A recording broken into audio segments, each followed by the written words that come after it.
Let's start with the reason that you're really on, though. One of the real reasons that you're on is your event, which we would like to promote. Justin's going to be there. We'll be covering a lot of that. But what's Bo's Extravaganza, and when is it, and where is it? Bo's Extravaganza is April 6th and 7th. It's for my birthday, which is the 8th, but that falls on a Monday. Last year it was on Sunday. So it's a musical festival. It is a car show festival. It's stunts. We've got Jack Gill coming out. We've got Gary Baxley coming out. I believe we have John Cade coming out, who truly is the man that jumped the General Lee more than anybody else. Jack, of course, he doubled me a lot, but he also, I think the most famous stunt of Jack's is he's the one that went through the barn. Yes. Mm-hmm. Yeah, we're aware of that one. Barn busters about, and since then he was a stunt coordinator, a stunt guy on Knight Rider,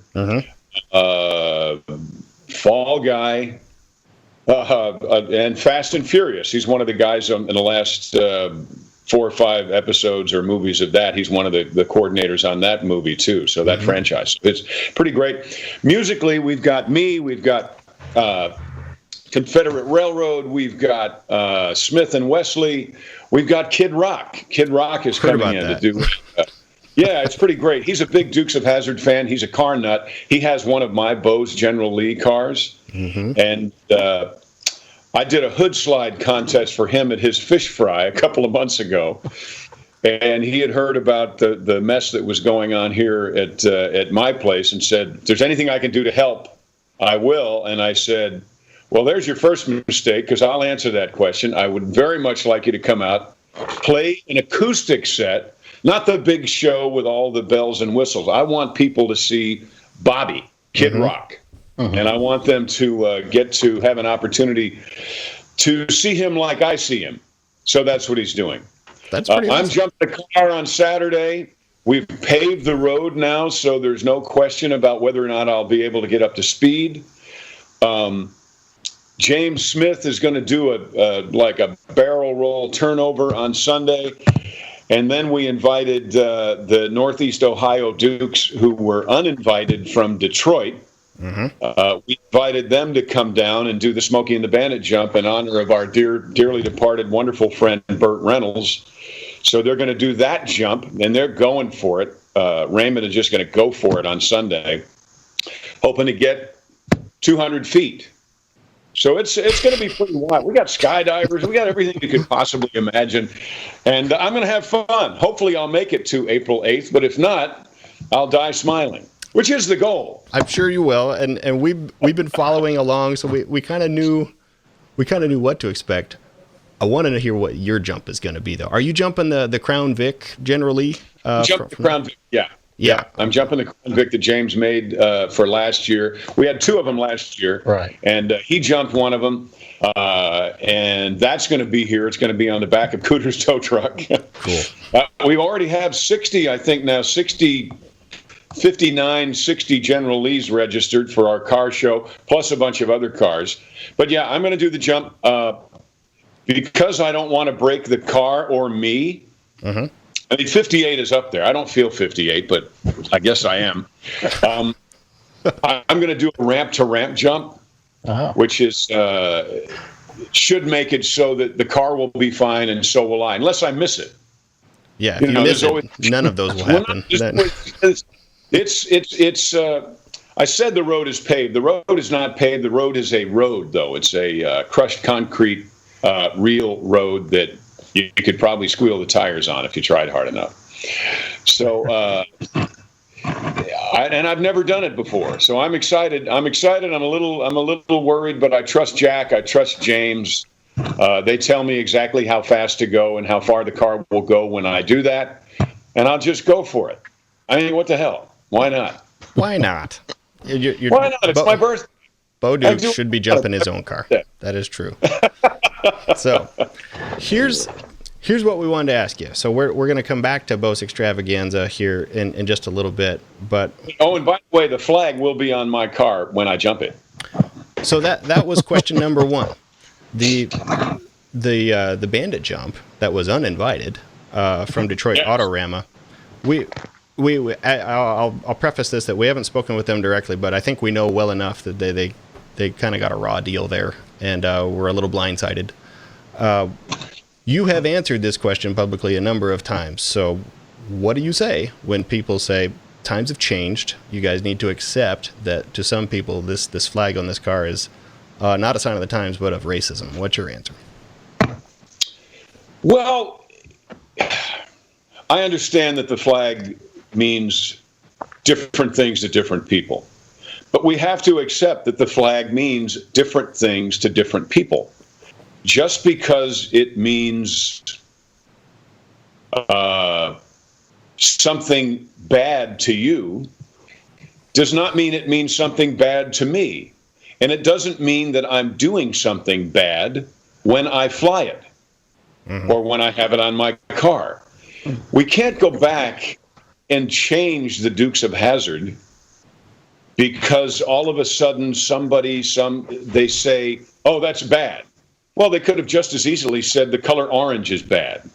So, orange cars mean, I don't know, something bad. Yeah, whatever that is. So you can't have an orange car anymore. So what are we supposed to do? Go back and digitally replace all the colors of orange? Remember, we had just a short time ago, we had an entire debate where people were taking a knee and saying that the flag of the United States meant something bad. Well, to some people, maybe the flag of the United States does mean something bad. Not to me, not to my father, not to my grandfather, not to my family who fought to keep it flying. That doesn't mean something bad. So we used to say, vive la différence.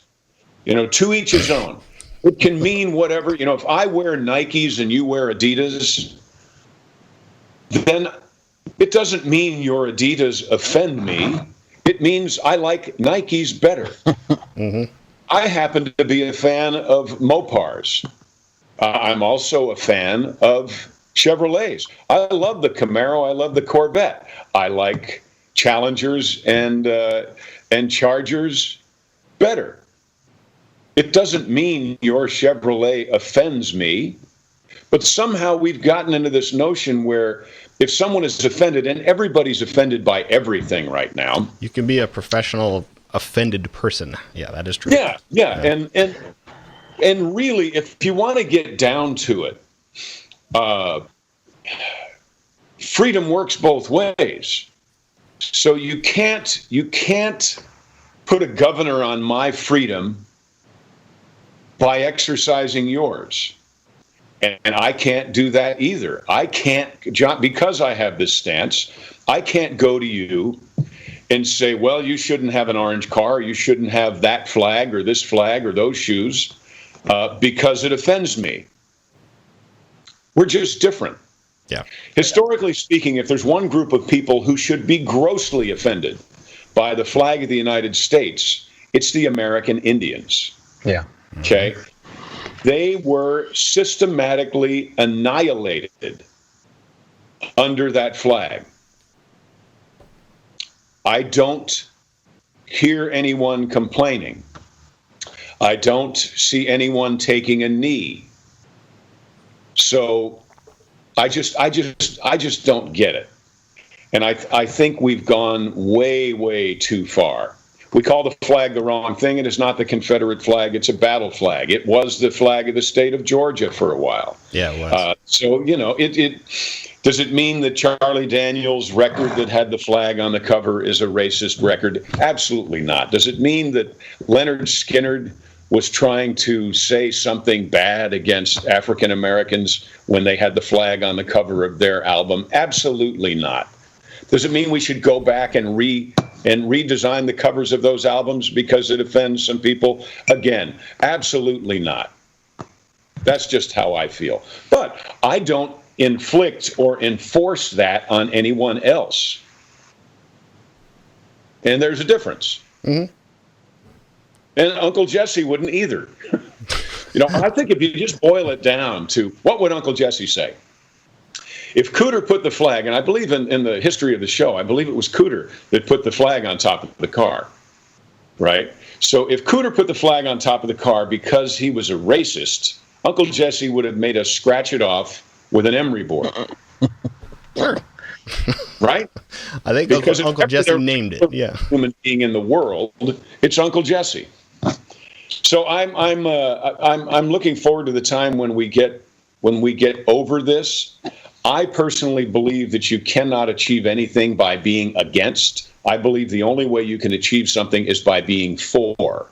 I am for freedom. I'm for freedom of expression, and I am for freedom of people. Do not want my freedoms to be challenged by someone else's, because that's not fair and that's not what freedom is. Mm-hmm. Thank you for the answer. I've certainly. It is what it is at this point in time. We can choose to make a problem out of anything. For us, though, and what do you think? I live in the middle of the Midwest here. I grew up mostly with white people. I never, ever experienced really any troubles. So I can't speak for anybody else. I understand that for a few people it is a hurtful thing. I will also tell you this. I own a General Lee replica. My buddy Justin actually owns the very last TV jumped car ever. Oh, great. When we show our cars to people of all races, creeds, and colors, they love it. There are a few bad apples out there who are making a big public deal. That is my take on it. When I take it, I have never, ever, and I mean, I've taken some pictures with some large African-American people next to that car that loved it. I don't think it's that big a deal. I think the news has nothing better to do at times, and they just choose to make a big deal out of it. So I did want you to know, though, that Justin has the last TV jumped car ever, and he is. Was that the reunion show, the reunion movie jumped car, or opening night at the Boar's Nest? No, the reunion car. I've met with you a few times. Like I was down there in Louisiana when they were doing the Auto Trader, and I got to speak with you for just a little bit. And so anyways, I have the General Lee that Craig Baxley Jr. jumped for the second reunion movie. Oh, terrific! I remember that well. And I've got a picture somewhere. There's a picture, and Bobby Orison, he's since passed away, is just getting out of the way. He used to love to see how long he could hang in there before he failed. Yeah, they were. Is it okay? I mean, because he went pretty far and he landed on the pavement. Well, long story short, after that, it sat at Warner Brothers until 2004, and then they filmed the 05 movie. And since it was already buckled up and everything, they cut it off at the firewall and right behind the rear glass, and they used it as an interior camera buck car. And so I was down there while they were in Baton Rouge when they were filming that movie as well.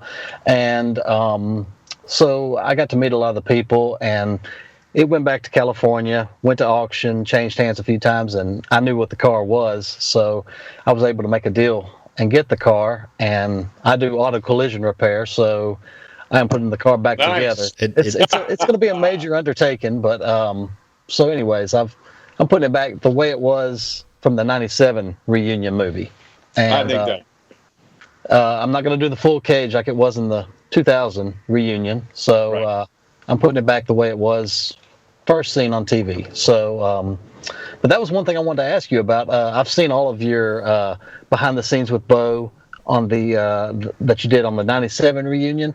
Right. And I don't think you ever released it. I'm not sure, but the home video that you took from the 2000 reunion movie, I've got a copy of it as well. I forgot who I got it from. And you were actually there when they were preparing to jump my car. And it was a different stunt driver at the time. I'm not sure if you really recall, but it was Brett Davidson who was going to drive it at first. And according to your video, he's approaching the ramp, and it's backfiring and sputtering. And they made 2 or 3 attempts, and then they finally just loaded up on a rollback. And I don't ever actually get to see it jump from your home video. And so, shoot. But But anyways, Craig Baxley Jr. ended up jumping it, and I didn't know if maybe you had an idea why they swapped stunt drivers because of the car issue. Was available. He was only available that day, and also I think there was time for people to think about it. That since in all likelihood that was going to be the last jump of the General Lee, that Craig should do it. Craiger should do it because his dad did. Craig. Yeah. Craig jumped the first one, but I don't remember. I thought Gary jumped at the college. Maybe at that time we had two people in it. Maybe we hadn't figured out that you could put a stunt guy and a dummy, although arguably that's really two dummies. But I remember the talk was that it would make a whole lot more sense and it'd be a better story, and it would be a wonderful way to close the whole circle of Craig Baxley, Gary Baxley, Paul Baxley, and Craiger jumping. For example, when I did Collier and Company, Al Wyatt Jr.'s stepson, jumped my car. Really? Okay. I like to keep it in the family. I just think it should be that way. And that's why that decision was made. I'm not sure why somebody else was going to do it initially, except those guys are in high demand out there. Right. So likely it was just a scheduling issue where the car wouldn't go, and they had to do it on another day, and that guy wasn't available. And they said, "Well, wait a minute, this is propitious. Let's use Craiger instead." So, which was great. Yeah, I remember on your guy. On your video, I remember you were going around talking to all the different people, and everybody was, recognizing that this was the end of it, or so y'all thought. And so even Guy Waldron was there, and I believe Skip Ward was there too. Skip, love Skip. And so, anyways, you walked around and you interviewed everybody and just kind of their thoughts on this is the final jump. And so that was pretty neat, though. I haven't seen that in years. I'd like to see that. I don't have a copy of it. I can get you a copy. I think I got it from I got it from a niche. I want to say it was a niche from the fan club. Yeah. I think he gave me a copy of it. We lost everything in the two floods we had in 2016, and I'm sure that I had that on video. Okay. Probably on a VHS tape somewhere. I've got it on DVD, so I'll get it to you. Okay, cool. This is why he's on the show. I can't do any of that. I'm a nerd. I'm just a fan. I can't pull details. He did have another question in the 97 reunion. It was about the taillight panel. You want to ask him that one? Yeah. I've heard that the rumor was that the taillight panel was orange, and then you pointed it out to producers or whoever, and they went and repainted all the taillight panels black. Is that true, or is that black in there? Yes, that is true. We shot the beginning and the end of the race in Hazard Square. Must have been first because we were to run and jump in the car and take off. And Tom and I were standing behind the car in Hazard Square there. And I'd love to say I noticed it immediately. What I noticed was something was wrong. Something didn't look right about the rear end of the car. It didn't look mean. It just looked like, what is wrong with this car? And then I went and I must have, 97, I couldn't have had a cell phone, but I must have thought that should be black. Yeah. But I don't know what reference I had other than my memory. And like I said, I'd love to be able to say I knew immediately. But I talked to Skip Ward and I said, "How did you get the paint scheme?" And he had gotten it. There's one of the smaller models, not models, but one of the smaller metal cars, die-cast cars, right. Not this 1/16, the smaller one. It's just orange back there. And believe it or not, when we did that movie, that was the reference they used for the flag and the General Lee lettering and everything was a little die-cast. Yeah, a little die-cast model. So they went quick like a bunny and they painted it. And so I think you can see in the one scene there's a shot where the rear end of the car is wrong. Right. but they fixed it right away. And that was Skip Ward. Skip Ward got on it right away, and it must have been him that went back and looked at footage or something and said, you're right. Yeah, and it looks much meaner. It's supposed to look like two exhausts on a rocket ship back there. At least that's what I was told by the designers of the '69 Charger. So sounds good enough. I'm glad you pointed that out. Yeah, because it just looks wrong. It looks wrong when somebody doesn't do that. Or here's another mistake people make: they'll make it glossy. Yeah, also wrong. That doesn't look right either. It's got to be flat or satin like they use now. Yeah, a factory almost Charger was. Yeah, almost like blackboard paint. Right. Do you have a favorite era of the TV series? I am very fond of the first few seasons. I loved all the shows, but I loved it when the car had the real dark interior, and I loved when you had super long hair. That was always one of my favorites. But do you have a personal favorite? They all kind of run together for me, except I have a least favorite, and that would be when we were doing miniatures. When they started using miniatures, they were big, but that to me was just awful. And they did a wonderful job. The irony there is they did miniatures so that they could save money, and they wound up being far more expensive. Because miniature cars meant miniature roads, meant miniature trees, and miniature tracks, and miniature trains, and miniature trucks, and on and on and on. And the guys did a great job. There's a couple of pictures out there that I've seen. Well, wait a minute. The least favorite era John has, I can tell you one thing. Underwear would make him much happier than those bad eras of the Dukes of Hazzard. Nobody wants to go to the model era. But what you do want is some modal, specifically some micromodal in your MeUndies. What'd you guys think of that segue? Good? Yeah, that was great. Not good? You don't need me anymore. You guys just go ahead. That was beautiful. I like to think so. Because MeUndies is using micromodal fabric, 3 times softer than cotton. There's a lot of people that like to have references to soft.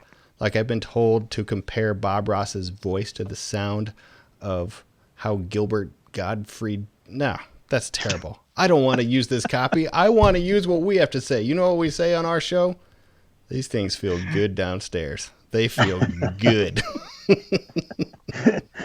And if you want to support this show and get more great interviews that somehow we pull out of the air, buy more undies because you're going to truly enjoy them. Now, for a new take on our MeUndies ad, I defer to our producer. Bernie, what are your take? What's your like? What do you got? Tell us about your undies experience, specifically MeUndies. Well, let me put it this way. Quite simply, I'll put it in language everybody can understand, especially those who are on this show, because we have to talk a little slower amongst ourselves sometimes. But I think even we will get this. Folks, guys, friends, people and civilizations have spent millions of dollars and yea, countless years searching for comfort. Well, that search now for comfort has come to a complete halt. A halt, I tell you. MeUndies has solved it. MeUndies is the go-to place for the softest loungewear on the planet.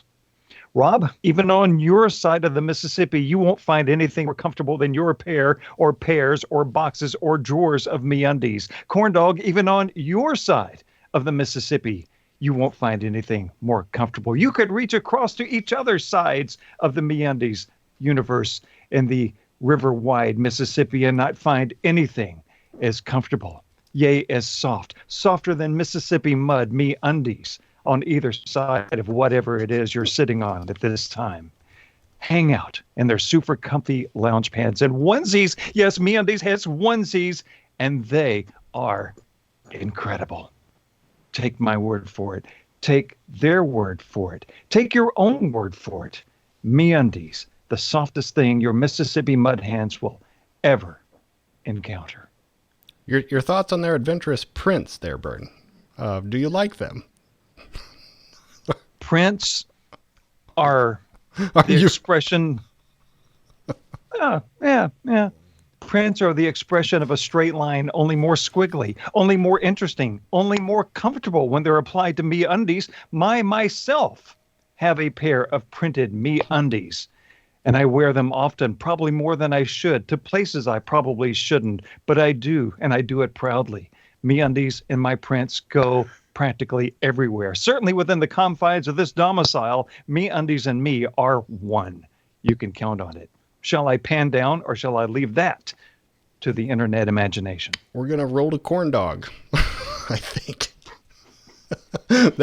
Not that it wasn't amazing, but I just can't stop thinking about the Mississippi. I think we're on the same side of the Mississippi. At least me and Bern. Anyway, corn dog, your thoughts. What's your take on the value MeUndies brings here? I just want to tell you about the deal that you can get. To get 15% off your first pair, free shipping, and 100% satisfaction guarantee, go to MeUndies.com/KAFS. That's MeUndies.com/KAFS. Oh, God bless them. They're the best sponsor. They just give and give. Please buy their underwear, and we'll keep making these shows, and by God, your nether regions will not forget it. Use that modal where you need it. And now we'll get back to talking about the models. Bernie needs Lightning McQueen MeUndies. I never actually saw them doing that because I was always out filming. But they did a wonderful job. However, what happened at that point is all of a sudden, prior to that, the General Lee and Bo and Luke and Daisy, none of us ever did anything that couldn't be done. Oh, yeah. Mm-hmm. Yeah. So if a man or a woman, Kay Kimmler, if Gary Baxley or Kay Kimmler or Alan Wyatt Jr. or Jack Gill or any of those folks couldn't get in the car and actually do it, then it didn't exist in Hazard County. Now, all of a sudden, with miniatures, it was like a game of mousetrap where there's a culvert hanging from a chain, and the General Lee jumps through, and it comes out the other side into some ridiculous army. They're experimenting with explosives, and it was just stupid. Mm-hmm. Very cartoon.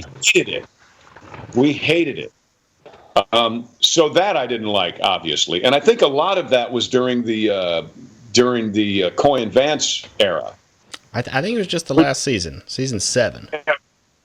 7 was the only time we did miniatures. Yeah, as far as I know. I can't recall right off. No, I think we went back to the real way because I think people were up in it because the car would also bounce. It wouldn't. It didn't have suspension. It looked like a toy, certainly. Yeah. Yeah, it looked like it. I mean, it was big, but it was wrong. I'd love to find out about that. I think we had a full second unit again toward the end. I think we jumped real cars again because they realized the error of their ways. I believe. Was there ever going to be an 8th? Of that, I did like the beginning. When we were a 9 o'clock show. However, I think if we'd have stayed a 9 o'clock show, we wouldn't have lasted very long. I don't think we'd have 6-year-olds in 2019 who love the morality and family and community of the Dukes of Hazzard had we remained a show where there was dialogue like, if you weren't my cousin, I'd marry you. Well, that never stopped anybody in this family before. Yeah. I don't think we would have sustained Justin's smile right now if we had remained that kind of a show. Not that it was bad, but it was more like there was a wonderful movie Jimmy Best was in with Robbie Benson and Jodie Foster called Ode to Billy Joe, directed by Max Baer, who played Jethro Bodine on the Beverly Hillbillies, who was the boxer Max Baer Jr.'s son, by the way. This is your educational moment. Yes. Yeah. So that was more like Southern melodrama, Southern comedy, more like The Moonrunners, which was the predecessor to the Dukes of Hazzard, more like Tobacco Road, more like Dirty Mary, Crazy Larry, more like Vanishing Point, much more hard hitting. But as soon as we became an 8 o'clock show, there was a thing in those days on network television called standards and practices. And there were things we could no longer do. You remember in Mary Kay's Baby, they were actually shooting at us. The bad guys were shooting at us. And there was, there was, that sounded like Enos. There were, there were bullet hits on the sides of trees, and we were aiming at them with our bows and arrows. And it was far more aggressive. Not that it wasn't fun, but it wasn't the kind of show you'd want your 4-year-old to watch. Mm-hmm. Not in 2019, anyway. Isn't it amazing that the Dukes of Hazzard has lived through so many generations and so many fads, so many things have come and gone, and yet the Dukes of Hazzard is still here. And it's still cool and fun. Yeah, my kids all are very interested. My son is he looks a lot like you, and he really gets a kick out of that. But he he takes the DVD sets to Sport Clips when he gets his haircut, and he chooses a different season. So I think I would like a season 3 bow, please. And he'll show them the DVD. Oh my gosh, it's great. He's on a season 6 right now, so he's cleaning up a little bit, I suppose. But that's great. That's what I like about it. The kids love it. I obviously was a kid during the first run of this, so I watched it as a little 5-year-old kid, and it seemed to be for children. In some sense, it was magical, and it was fun, and it was cool. It was more of a Western, because the good guys always win, and they get the bad guy, and they get the girl, and that's probably why it speaks to everybody, because it's just good stuff, Well, it's good stuff, and there's we're dependent upon one another. I mention the word community a lot. It's a community. We have the Hazard Net, but we have people we can call when we're in trouble. We have people who call us when they're in trouble. We have a family, yes, Bo, Luke, Daisy, Uncle Jesse, but we have an extended family, Cooter, Dobro. Mm-hmm. Dobro. We have our bad guys, but our bad guys make it very clear that they just want to get in our way or maybe stop us and put us in jail, but they don't want to hurt us. And we never want to hurt them. That's why it was always vitally important. You watch every time, if Roscoe's car, we're driving down the road and we make a jump, Roscoe goes into the water, or Roscoe turns over, we'll both look back and say, it looks like he's okay. Mm-hmm. And we always did that because we wanted to make sure, as did the creator, Guy Waldron of the show, and Warner Brothers and CBS, that people knew that we never wished any physical harm on anyone, nor did they wish any physical harm on us. And I think that's important.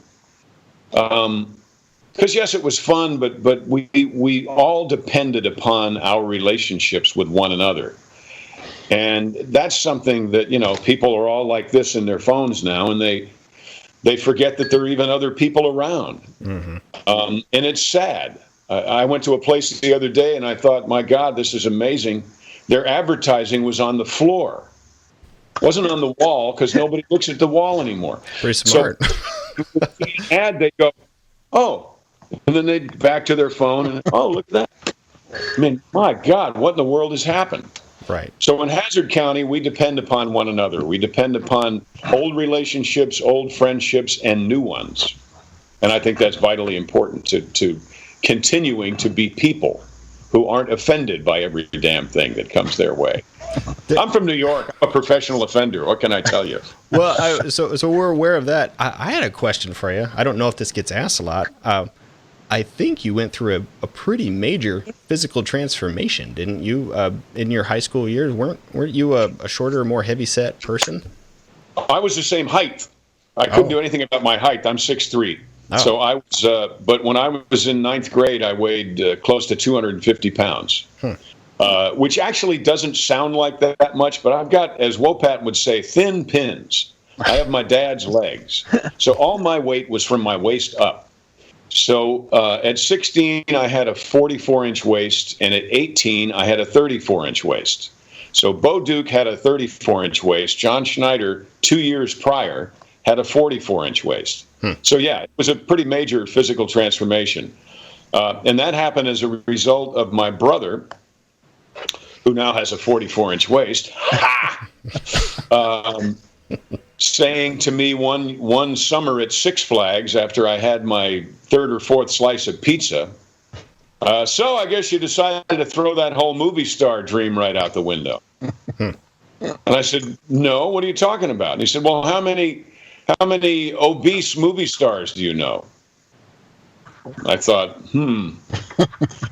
And I'd already played Tevye in Fiddler on the Roof, and that was really about it.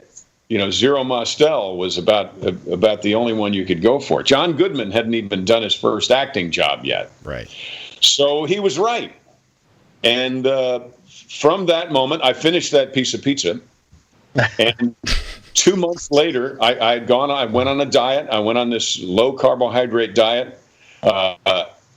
Long story short, I found a $100 bill in a bowling alley, took it across the street, joined a Nautilus gym, and in 2 months' time, I lost 60 pounds.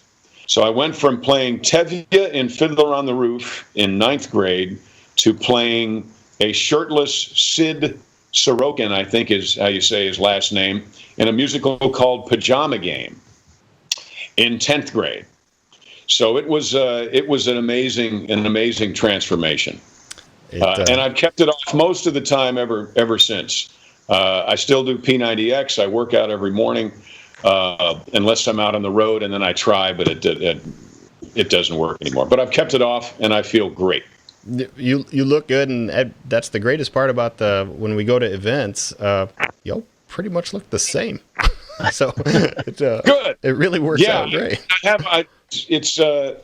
It's vanity, of course, because I'm still a 250-pound 14-year-old. So you never really get rid of that. So I live in fear of having someone say, "That's not Bo." Oh yeah. You don't look like Bo. And I know it'll happen one day, but I'm trying to postpone that moment as long as I can. It's a long ways out. Okay. I've got one more question for you though. Okay. I just thought of it. I know when you were younger, you used to do a lot of magic tricks and with cards and all that. And I always wondered. A lot of times they would do on the Dukes. They would do sleight of hands and all that with cards and all that. And you could always tell it was someone else's hands. Was that you or was that someone else?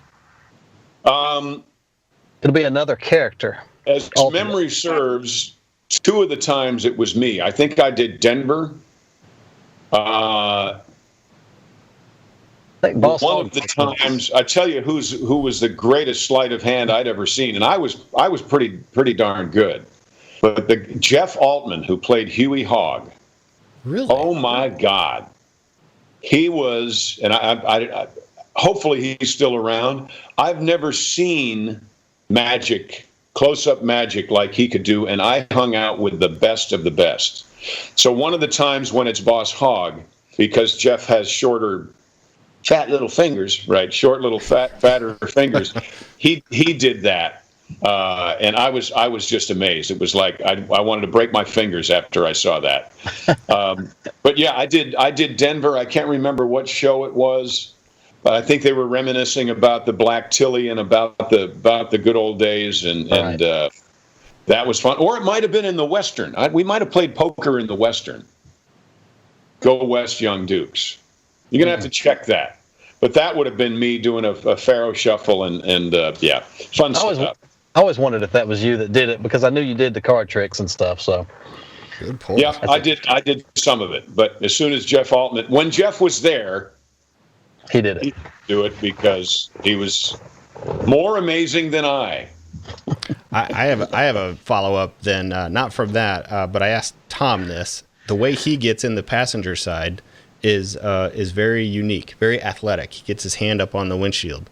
You take a flying run at it, and it's the coolest move. And I actually taught myself to do it, but is it just a physics thing? Is it just because your legs are so long? Is that why you have to get in the car the way you do?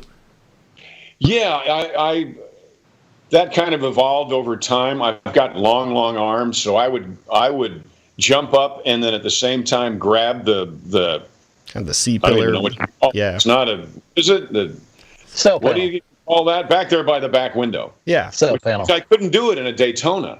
You could not. Yeah. There isn't Daytona didn't have that. one. But so that became a way. It's just long enough for me to scissor kick in and grab that, and then I grab where he grabs. I grab up around the front too. But my motion is all. I developed that over time, and out of self-preservation, because the first couple times I did it, like I said, I have thin pins, but in those first shows, we had a full roll cage in there, and that steering wheel is huge. So it's a good thing I had thin legs, because I don't know that Tom could have gotten in on the driver's side, because he was a football player. He's got big calves and big quads, and I developed that out of necessity. And I just want to get faster and faster. And of course, it became a bit of a challenge. We had worked this thing out. I don't know if Tom told you this or not, but because he had less to get in his way, and because he's athletic, I never played a sport in my life. So he would jump in while I was jumping in, and he would reach over and start the car, and then get ready to jam it into low. Mm-hmm. While I was coming in and my foot was hitting the gas pedal. Right. So a lot of times you'll see before my butt even hits the seat, the wheels are spinning and we're on our way out of town. It wasn't because I was so fast. It was because we together were so fast. Mm-hmm. And it's one of the reasons why when people watch the show or people watch that god-awful movie, they say they didn't drive as well. They just weren't as cool. Well, no, they weren't. But Tom and I had a lot of time to work that out. Because otherwise, he'd get in the car, and I think there might be some early episodes where he's saying, "Come on, Bo, come on," until he figured out that, oh, well, I can get all this stuff out of the way while John's still climbing in the window. Mm-hmm. So there. Did you do it on the rare occasions where he drove? Did you do that for him? I don't remember. I think I tried to, but I was talking about this the other day. Us getting in the opposite side of the car would be like a right-handed golfer all of a sudden having to play left-handed. Yeah. Or vice versa. I did not get in the other side well. None of it made sense to me. My arms were all in the wrong spot. And if I that's the reason I fell out of the car one time in front of the tour at Warner Brothers. I can remember it now. Because we were facing that way, and I had to have gotten in on the passenger side. Nothing worked. Nothing worked. And like I said, Tom is much more physical than I am. So I remember I would run as fast as I could, and he'd have to slow way down just so I could even look like I was running with him. Well, it made a good pair, kind of I think as we talked in the last episode of you've got Kirk and Spock and Butch and Sundance, and you got Bo and Luke, and they just all go together. I agree. It was so great. I'm anxious to have Tom here. He's coming to Bo's Extravaganza. So is Byron. And what a lot of people don't know, they're starting to realize this now, is Byron and I knew each other before Dukes of Hazzard. Yeah. In Atlanta. We were cast a couple of times, or they tried to cast us, wanted to, as brothers in different things in Atlanta. So when Tom and I left, or didn't come back, which is an important distinction, when we didn't come back, my first suggestion was Byron Cherry. If you want somebody that looks like me, that's going to be as easy to work with as possible, go to Atlanta and find Byron Cherry. And they had him on tape already anyway. So then I think they made this big show of looking for looking through thousands of people, but I do believe that they had Byron in mind from the very beginning. He's been on the show before. He said the exact same thing, that you would basically been a good recommendation for him. He also mentioned that you told him, look, this is probably going to be temporary. I think this is going to be temporary. And make the best of it. You gotta give anybody credit, because if you know your job on the biggest TV show basically in the world is temporary, and you still do it, well, you're made of something. At least I thought it was. Yeah. No, we were glad you were back, but that put it was just a tough spot for he and Chris Mayer, I would think. Well, yeah, but it was a great spot. Yeah, I made a bunch of money, I would hope. It was, well, no, I'm sure they did. I don't know what they paid them, but still, it was an opportunity to be seen. That's really what an actor wants, is an opportunity to be seen. Mm-hmm. And I did. I told him, I said, look, we're in a legal battle here, and that legal battle is going to end. So do your best to get set up for after it. Yeah. Because not even arguably, everybody that's on a television show knows it's going to end. It's all temporary. Right. Every movie we do, every movie I do, it lasts about 20 days, and that's it. Mm-hmm. And then people get to see it a year later. So we are in a very temporary business. There's no promise of longevity, no lie of longevity in anything that actors do. Mm-hmm. It's just how it is. Yeah. So you have to take that and do the best you can with it. Well, we were glad you were back. Glad you're friends. Bo's Extravaganza is when? Bo's Extravaganza is April 6th and 7th. If you want to know more about it, if you are within 100 miles of here, come on out. If you're within 200 miles of here, come on out. Go to Extravaganza is a tough word. You can go to bosextravaganza.com, mm-hmm. or make it easy on yourself.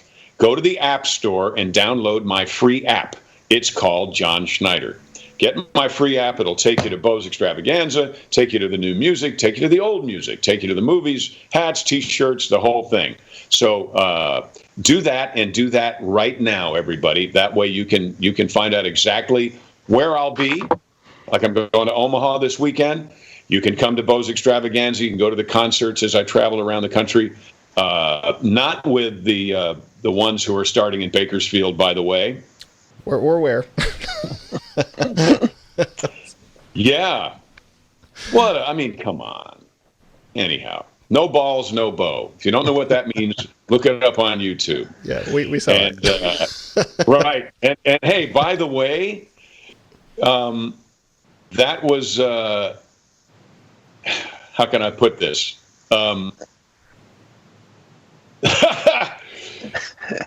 Just because all of a sudden they showed a picture with the flag on it, that doesn't make it right. Right. In my opinion, this is my opinion, when they remove the flag from the General Lee, I'm not talking Civil War, I'm not talking North-South, I'm not talking race, I'm not talking black-white, I'm not talking about the War of Northern Aggression or any of that. See, I think I covered everybody. Sure. Talking about the Dukes of Hazzard fan. When they took the flag off the car for their initial advertising, and they did, that was a slap in the face to the Dukes of Hazzard fan, I believe. I also believe that what it did is it showed that these people who were touting, celebrating Dukes of Hazzard, had no concept whatsoever of the Dukes of Hazzard fan and what that would do to them. Now, had they done it apologetically, I'd have no problem. If they just said, look, we know the flag should be there. There's a lot of people that have issues, and we want everyone to be able to have a good time. Forgive us. We're making a decision. I think I'd have been okay with that. But they just took it off and called it Dukes of Hazzard. Don't put full circle. Don't put your Nike stripe. I'm sorry. Don't put your Adidas stripes on my Nikes. Yeah. Don't tell me your Camaro's got a 440 Magnum in it. Okay, I know the difference. Yeah. I'm a Dukes of Hazzard fan. To us, it's like a Mickey Mouse with no ears. Makes no sense. So, well, yeah. So, yeah, good for you. Good for you. So that's why I'm not doing that show. I have no animosity. The Muscle Car Kings, I loved everything they did. I loved their video. I loved everything. But that, to me, said if I show up there, my fans from the Dukes of Hazzard are going to say, wait a minute, no. And I don't want that to happen. I don't want to be part of that. And I still don't want to be part of that. And I'm actually kind of shocked that others do. Well, controversy, like you said. So I lost my place here in January. If there's one of us that could use the folding green or use the simoleons, as Boss Hog would say, it's me. But I have to stand by what I believe. If you don't stand for what you believe, you don't stand at all. I guess that's why I'm Bo. I guess so. All right, guys. John, thank you very much. JohnSchneiderStudios.com. John Schneider free app, or if you really want to test your skills, Bo'sExtravaganza.com. All right. I will see you. This has been great fun. Thanks, guys. You bet. Thank you for your time. Yep. You got it. Bye-bye. Bye-bye. We just interviewed Bo Duke. Yeah, we did.